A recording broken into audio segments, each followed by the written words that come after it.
Hi travelers, and welcome back to my channel. Today I am reporting from Bushmills, Northern Ireland, and I'm just about to finish up my Ireland/Northern Ireland road trip. So I thought I would sit down and talk about some important stuff that I learned on this trip and that I think would be beneficial for you guys if you're planning to visit Ireland and also Northern Ireland.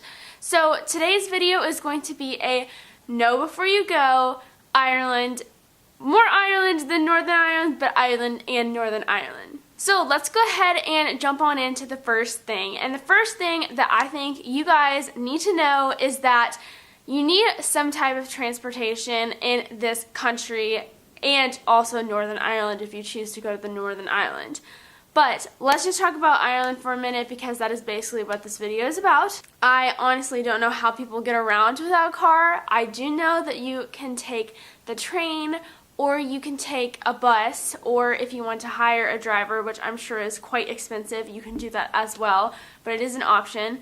However, having your own car and having the ease of being able to do anything at any time that you want, but I want to go in and say that they do drive on the left-hand side, which can scare a lot of people like me, who is from the United States, and we drive on the right side of the road, and that can be really scary, but I'm just here to tell you guys that it's not that scary. It's very, I wouldn't say it's like easy because it is something that you have to get used to. You're not going to be like instantly perfect at it, but it's not as hard as you think. Don't like let the fear of driving on the other side of the road not let you rent a car, because your life will be a lot easier if you rent a car.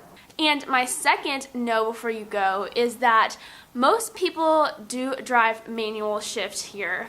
Other people call it stick shift, whatever you want to call it, but they do drive manual here. You can get an automatic car. It is going to be a bit more pricey. I actually do not know how to drive manual, and thank goodness my husband Jamie does. He grew up learning how to do manual and had a manual car, so for us we were able to save money by renting a manual car. There is automatic cars available, so don't let the whole manual situation scare you off from renting a car. Like I said again, no worries. My next know before you go is also about driving in Ireland. So like I said, I don't want you guys to be afraid of driving in Ireland. It's not scary. I find that the Irish drivers seem to be really, really patient and not easily angered drivers. In the US, and I am not even going to sugarcoat it, I am the same way. I am a very angry driver. Irish are not like that. They seem to be really patient. Of course you're going to meet the one or two that aren't, but they if you need to slow down, then they'll just pass you. And it's not like an aggressive thing when they pass you. It's just a normal thing. Okay, you're not going the speed limit. I want to go. I'm going to pass you. They're just not anger towards other drivers here. So my next know before you go is that the people are seriously the nicest people I've ever met. And let me explain this to you in a way that makes sense to me. So if you're from the United States, I am Kentuckian, so I am in the southern half of the United States, and we have something called Southern hospitality. People are so nice in the South, and we came to Ireland hearing that everybody was so nice, and it's literally being back in the South. That's how people are so nice. They are so willing to help you if anything goes wrong. They go out of their way to show you where things are or teach you about something that's important to them.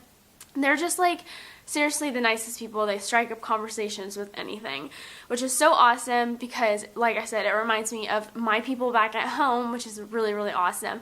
But also because when you're in a foreign country and you want to meet and talk to locals, don't worry about ever meeting people in Ireland because they're not shy, they're super nice, and you'll be able to meet people really, really easily. My next know before you go is that the weather can obviously be temperamental.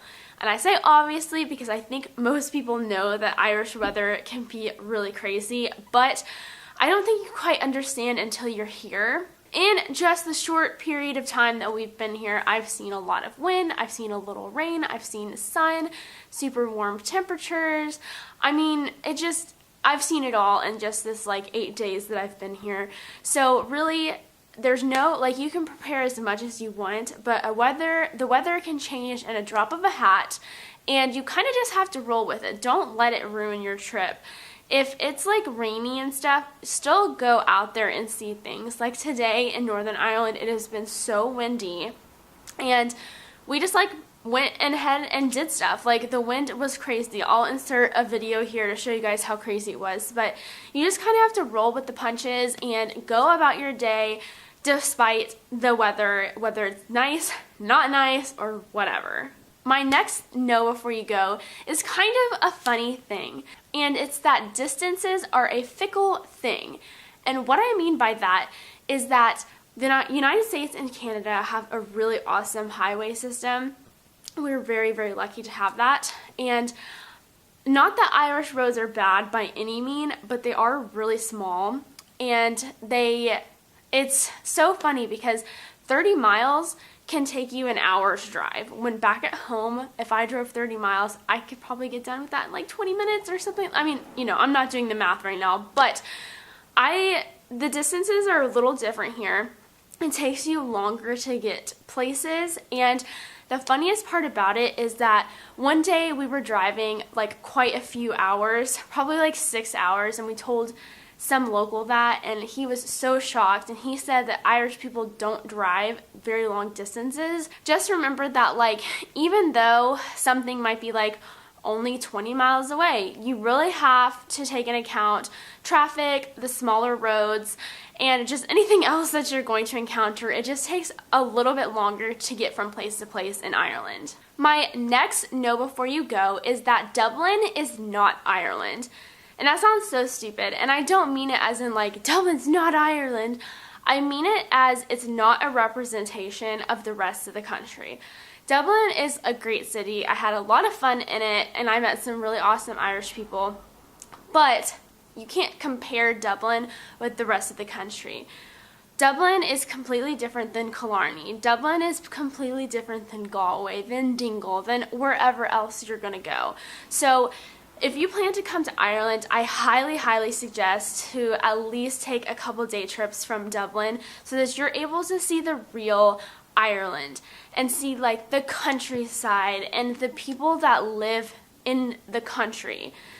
It's just completely different than Dublin. Dublin's a big city. And it's the same thing as if I said that Paris doesn't represent France or New York doesn't represent the US. Although they all represent that country, it's just you need to experience the culture by stepping out of the city. And my last know before you go is that if you are planning to do Ireland and Northern Ireland, there's a few things to know that are different about each country. So technically they are two different countries. Northern Ireland is in the UK and Ireland is the Republic of Ireland. They're independent and they are not very different, but they are quite different. So for example, Ireland, they drive in kilometers per hour. And over here in Northern Ireland, they drive in miles per hour, which is great for like United States citizens and stuff, but that's something good to know because if you're driving from one country to the next, then things might be a little different. And also something else to know is that Ireland takes euros and the Northern Ireland takes pounds, like UK pounds.